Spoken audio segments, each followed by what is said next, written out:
Wow. And then they get their CDL, and they're certainly more marketable all of a sudden. So somebody who's been with you for 6 or 12 months, you've just invested in that training with them, and suddenly they can go just pick up a truck driving job, a dump truck or something like that for a construction company, $25 an hour, you know. So Sitting in a truck. you just increased your pay by about 25%.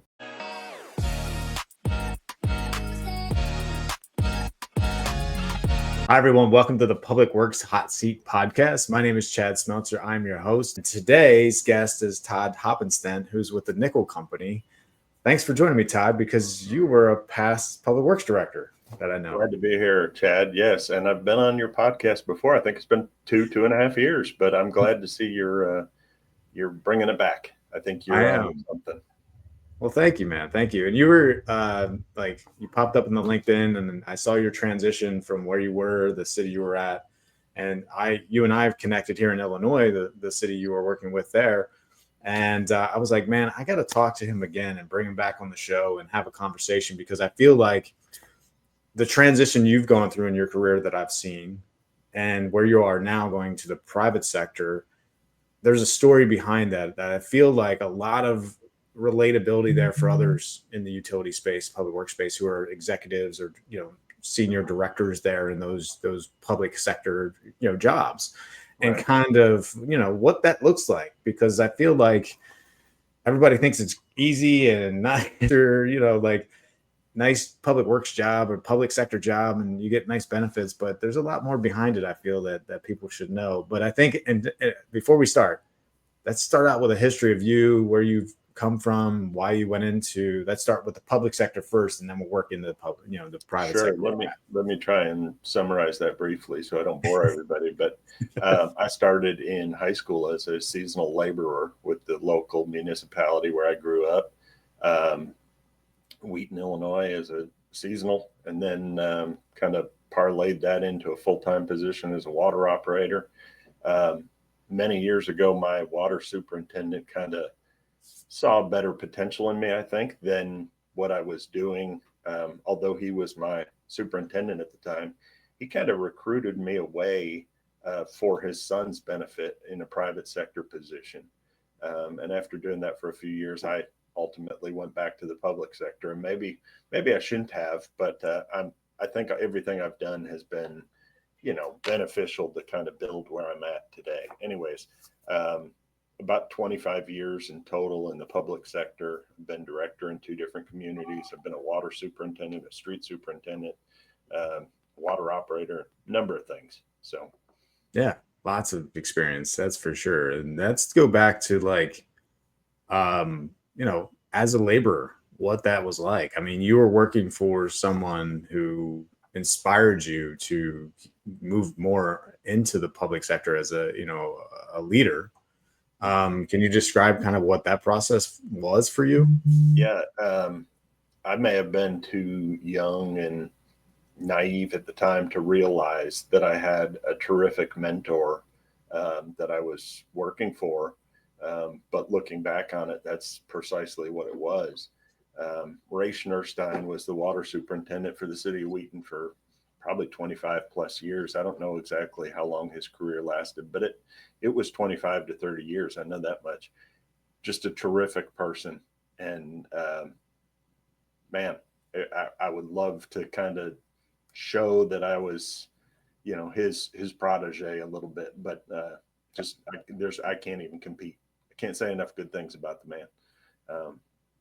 But working under somebody like that and kind of seeing how a facility like that should run, an operation, a utility should run, from efficiency in material ordering to project scheduling to the full, in some communities you'll see they'll go dig a water main break, and then that cut in the road or that cut in somebody's front yard will sit there for 6 months with a barricade and it'll start sinking. And it's like the utility's forgotten about it.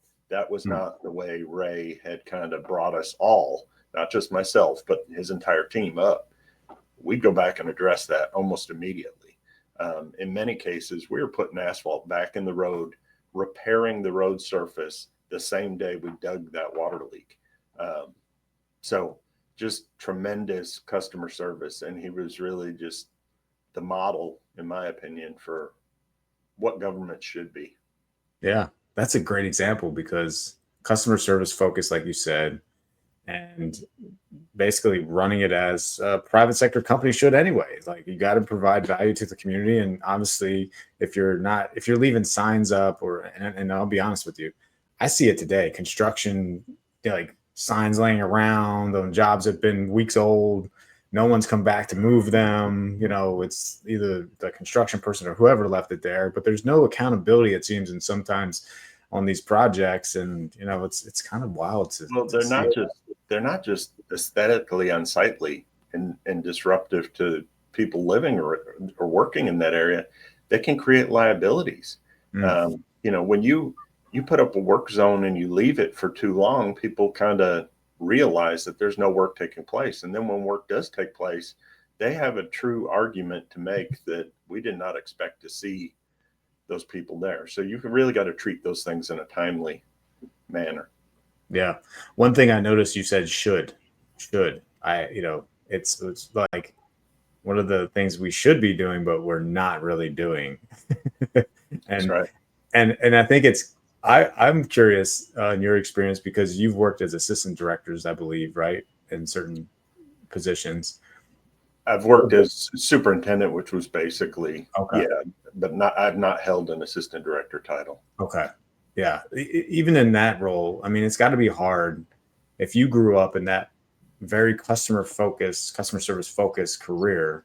And let's say you go to another city and there's not the same mindset there, right? And the same customer success like thoughts of how to run a public works. How hard was that for you?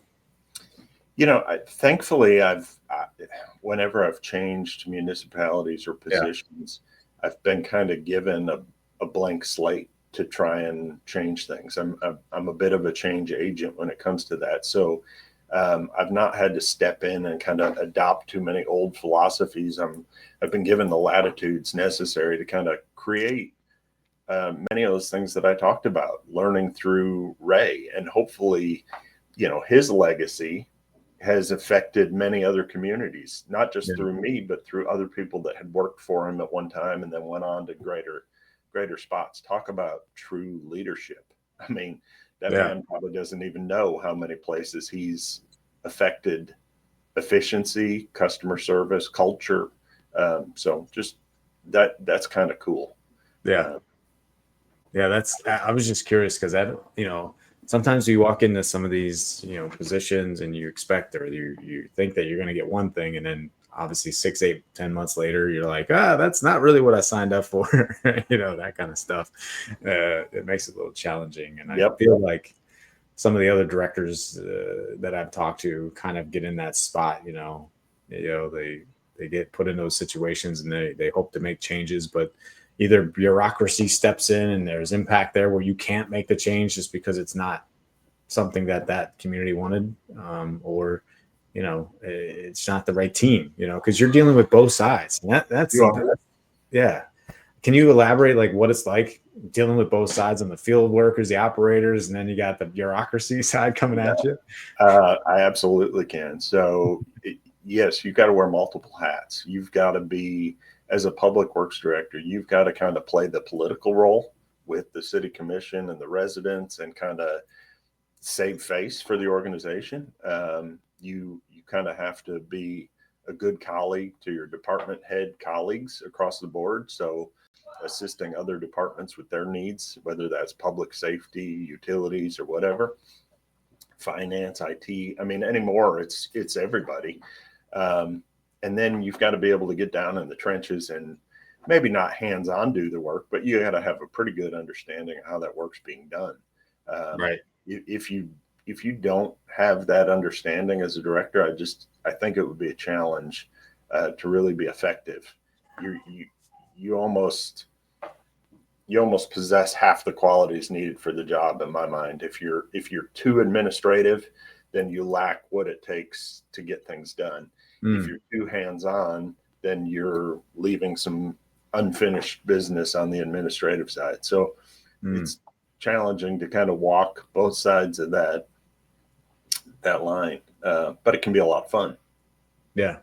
It's almost like another person I interviewed who wasn't a professional engineer or nothing like that, which is typically what you see, someone that's going to be moving up into a utility management position or a public works director position. You know, they got to have that, professional license or whatever, the PE stamp, so to speak. And this guy wasn't. He started from the scratch, the bottom, worked his way up really to get to where he's at now. He's finally got a director position. And, it's kind of what you just said. You need to learn that admin side, but you also need to learn how to get the respect from the guys out in the field. Because if you don't pull your weight, you're going to lose the respect from the guys in the field. And then when that happens, I can only imagine. Yeah. What's that kind of like? There has not, at least for me, maybe in some communities, there's a bit of a playbook for somebody coming in new. But in my experience, in one of my positions as a director, at my first day, I was sent to City Hall to kind of take care of the administrative HR onboarding stuff. Yeah. And then they just sent me to my office at a different location. No key to the building, no way to get in, no direction, nothing. I had to introduce myself to a guy that was thankfully in the parking lot sitting in a truck and say, "Hey, by the way, I'm your new boss. Would you mind letting me in the building?" That's wild. So, there really has not been a great playbook. And to that vein, Chad, I know we're getting better as a culture or a industry of training our people, but I think you and I have chatted about this before. When you started out as a seasonal, or I started out as a seasonal, you were just told to go cut the grass, go weed eat around the signs. Well, which signs? Where's the weed eater? Where do I get fuel? How do I put string in it? Some people may become at 15, 16 years old with some of those skills. Others of us just kind of figure it out. Or we got to find a mentor. And, a lot of times when I started out, they called it summer help or some aren't, because the older, more veteran workers found us to be more of a burden than, a hand. So, some are help, some aren't. Yeah, that's interesting because if you you kind of give me a flashback of when I was doing my seasonal, and my dad was my boss at that time. Oh my! He was kind of like survived. Figure it out. Like he was like, kind of that old school mindset of like, and if I really went and asked him how to do something, I could, but obviously, I was in a weird spot. But yeah, he was more like, I need you to go mow the grass. Like, I need you to go mow this field, take the truck, blah, blah, blah, put it on the trailer. And like, that's all he'd tell us to do in the morning.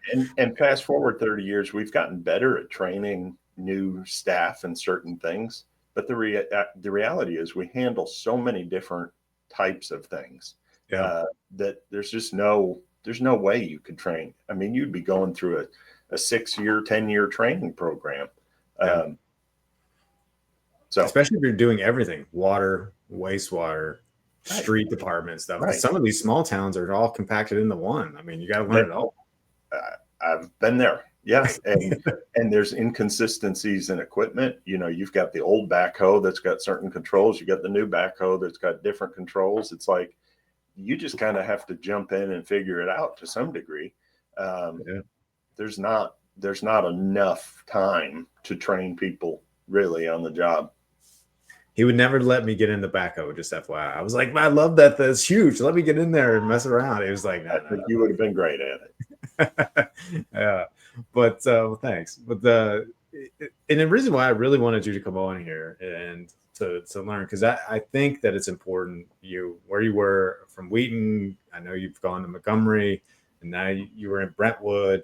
And, you're kind of in that space after that amount of time learning the public sector.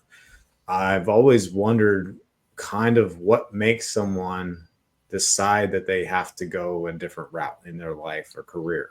So you touched on it a minute ago that some people will take a new position thinking, they're being hired for one thing, and they get in there and it's maybe a different bill of goods, and they quickly realize that this isn't what I thought I was signing up for.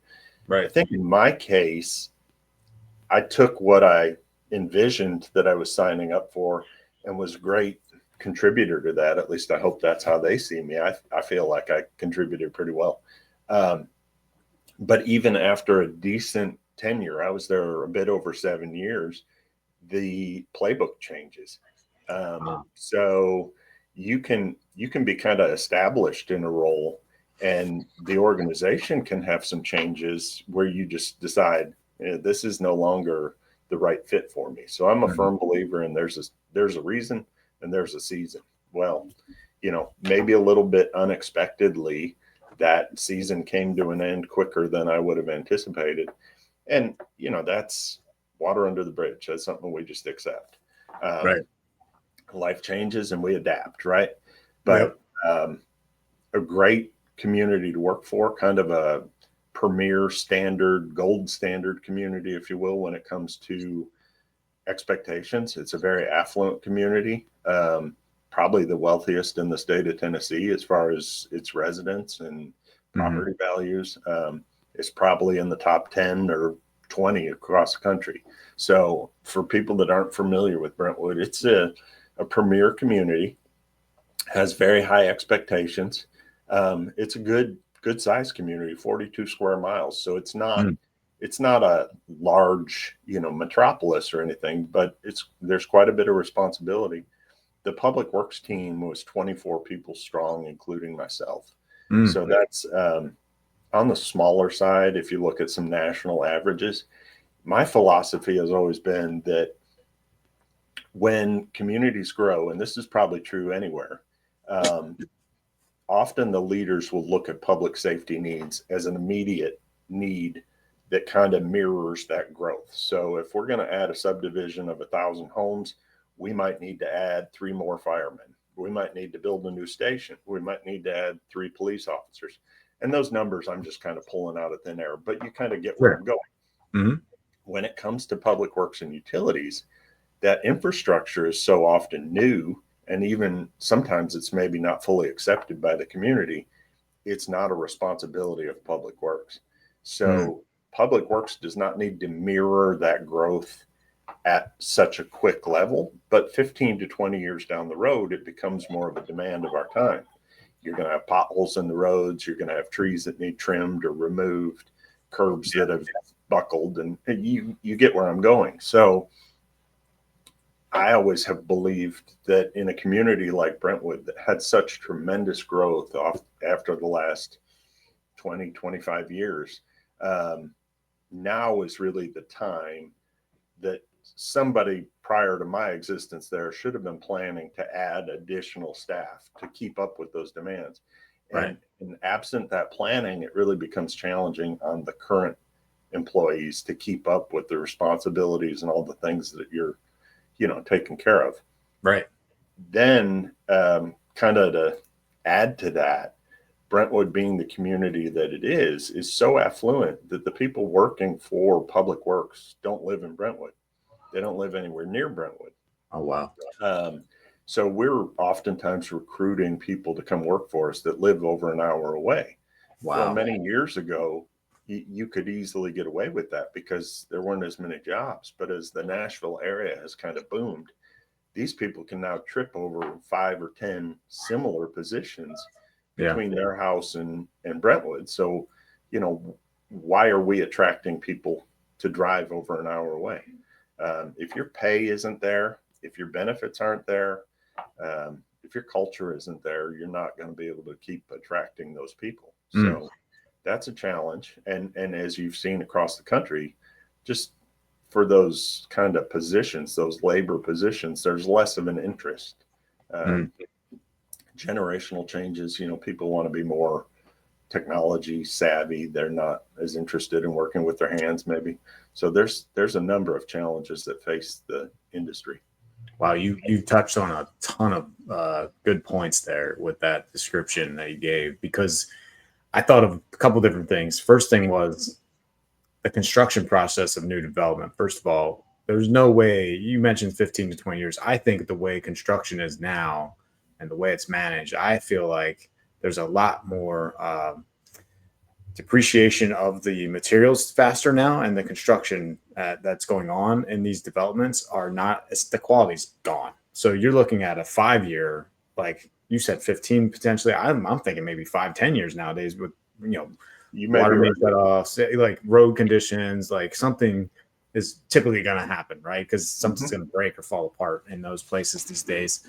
I really feel that way. And then the other part is like, man, you're right. The hiring process, you didn't even think about how competitive it is now, and the pay rates for public works employees isn't really high. The private sector is higher, right? So you're drawing, there's a huge competition for employment, and it's hard to find people, especially if they're driving an hour. They might think it's great for the first 6 months. After that, on a Yeah, wintry day, you're right. And very different. You talked a minute ago about my previous position with the Village of Montgomery in Illinois. yeah, And, my staff there, many of them lived in town yeah, or in neighboring communities. So they were 5 minutes down the road when the water main broke versus an hour away. Um, that was another challenge for me in that position. A lot of times you were anticipating what could happen with regards to weather. Is it going yeah. to snow tonight?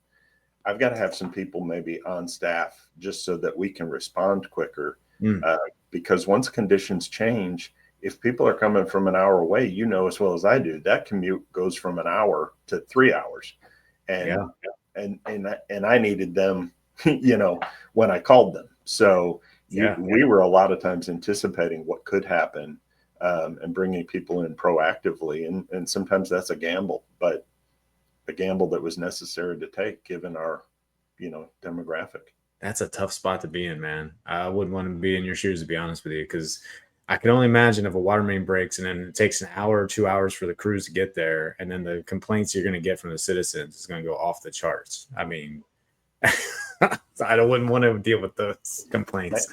Thankfully, I think we ran a pretty tight department.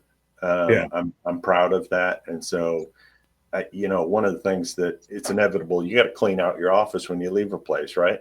Cleaning out some of my drawers, I found, and this is no exaggeration, probably over 100 thank you cards that I had kind of stashed away in a drawer from just my 7 years awesome. there, where you'd have a certain snow or ice event that's kind of atypical for Middle Tennessee.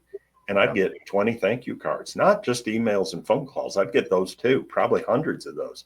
But people that would actually take the time to send a handwritten letter, or a thank you card, that really is special. So I kept all of those. and that's amazing, because I feel like that's the stuff that never gets published, never gets put out there, never gets seen by anybody else. And then I'll flip this way. That person I described as complaining that the water is leaking on the road, it's been 2 hours till someone gets there, and then that person runs for a political, council seat, maybe the following year. They're still remembering you as that person who ruined their life for that amount of time, whatever Right, that could have right. been, and now you're a target for their frustrations And potentially. That's the way this whether world it's seems. whether it's good recognition or bad recognition, let's not forget it's always kind of a team effort. But 100%. you're the face. You're the one that they You sent are. the thank you card to. I didn't plow their street. So they really want to thank Mike in truck 42, right? But Right. I got the thank you card. And I would share that with the team. But you're absolutely right. If somebody runs for council and they've got an axe to grind, or a back to pat, trying Yeah. to do that 10 times fast, a back to pat, you take the good with the bad when you're in that position. Yeah, that's a tough spot, man. I don't know if I would do it or want to do it, or yeah, that's it. The more I keep thinking about it, all the pressure, the fires, all the stuff that comes at you, and then you look at the salaries too, we're kind of segueing that way anyway.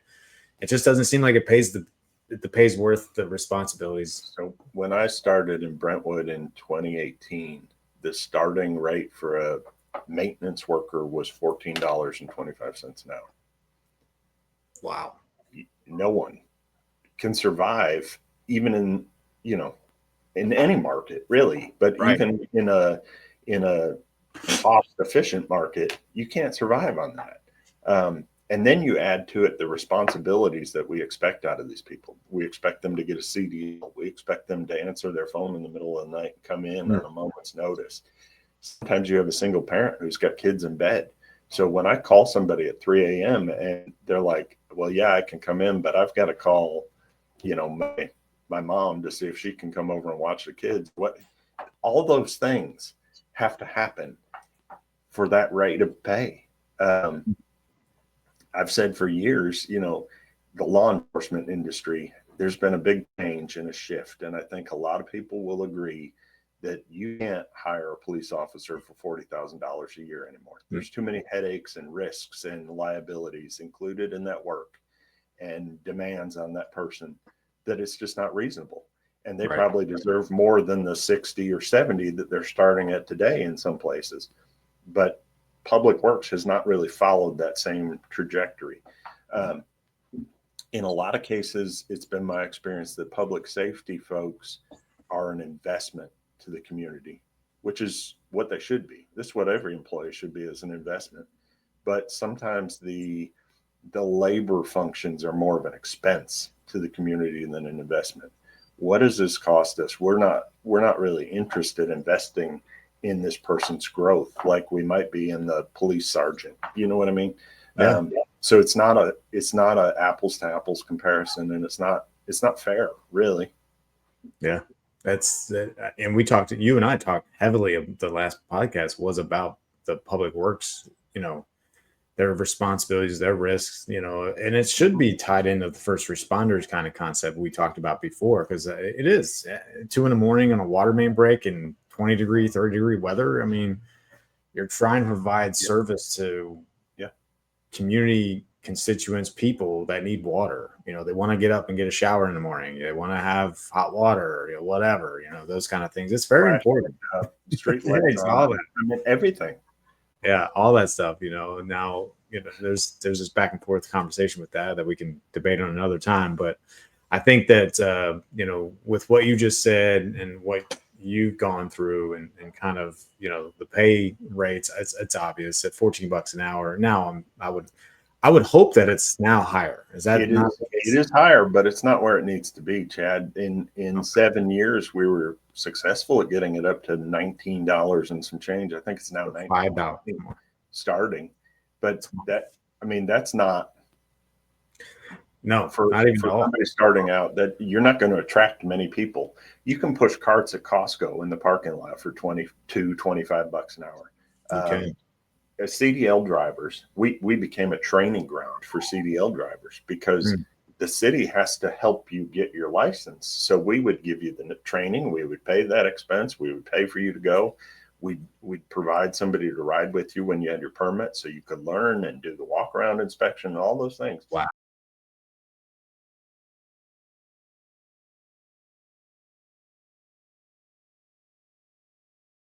And then they get their CDL, and they are certainly more marketable all of a sudden.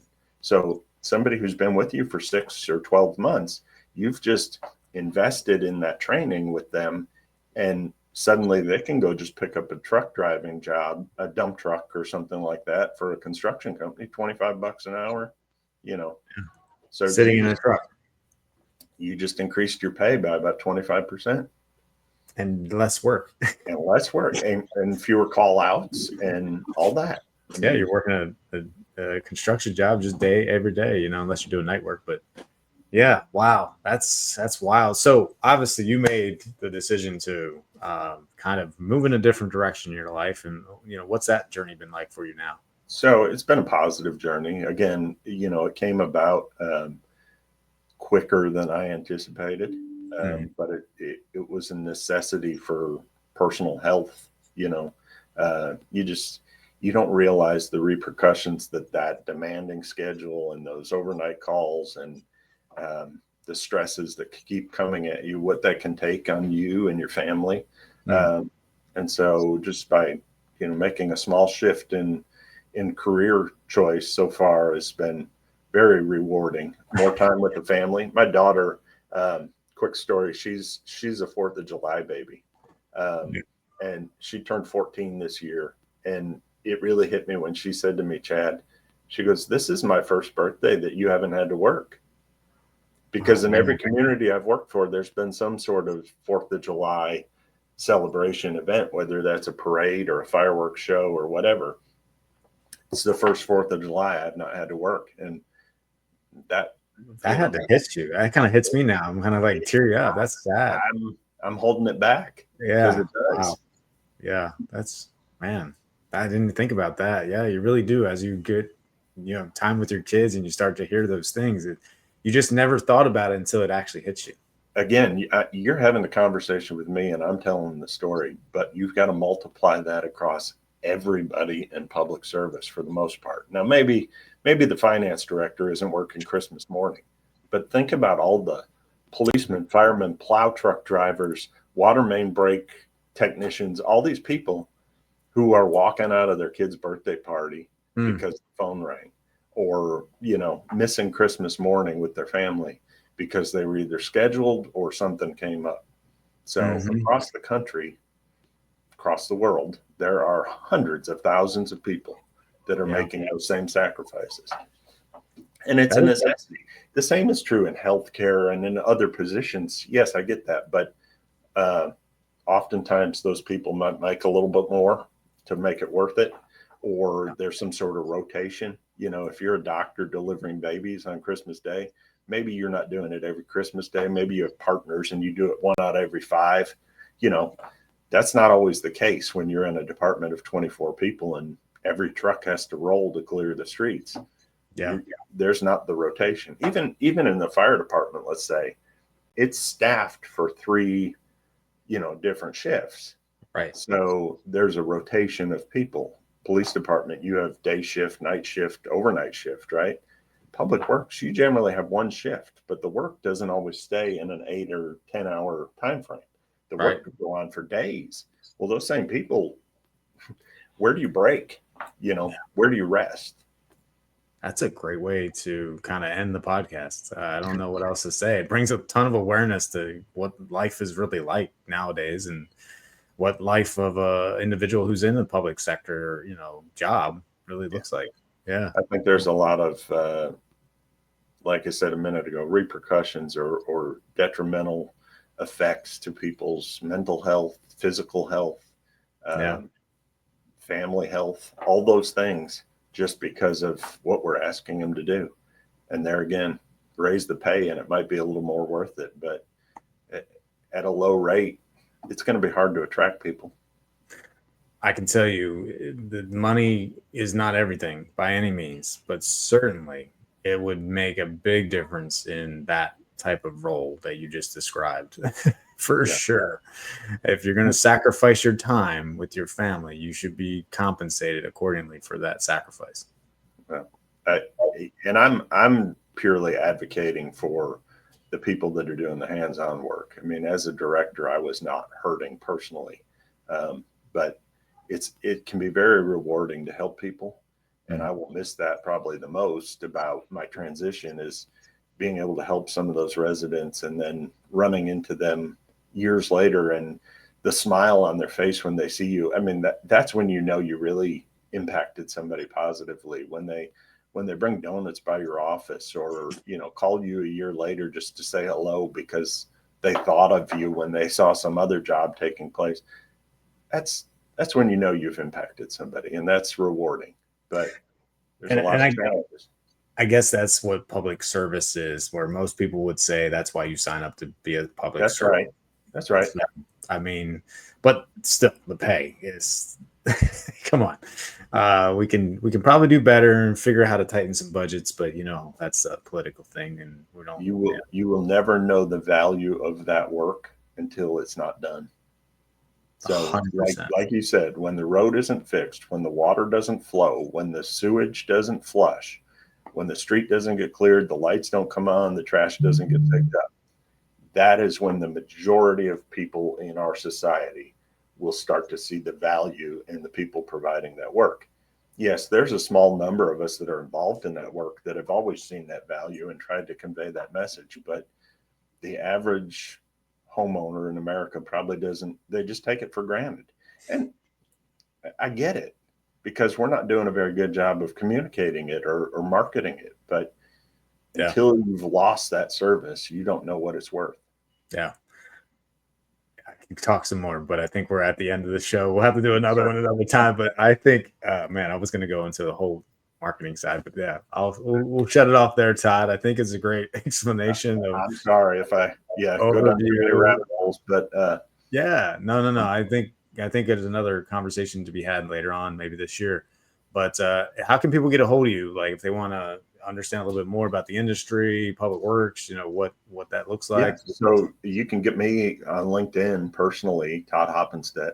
I'm currently with the nickel company, so we're doing asphalt and concrete paving and road building and all that sort of stuff. So if you need any of those services in Middle Tennessee, feel free to reach out for that as well. But Awesome. I'm happy to talk to people and share my stories, or maybe even lend a little advice if there's people in the public works industry that have interest in something I've said. Feel free to contact me. Love it, Todd. Well, thank you for being on the show, my man. You bet. Good to talk to you, Chad. Thanks.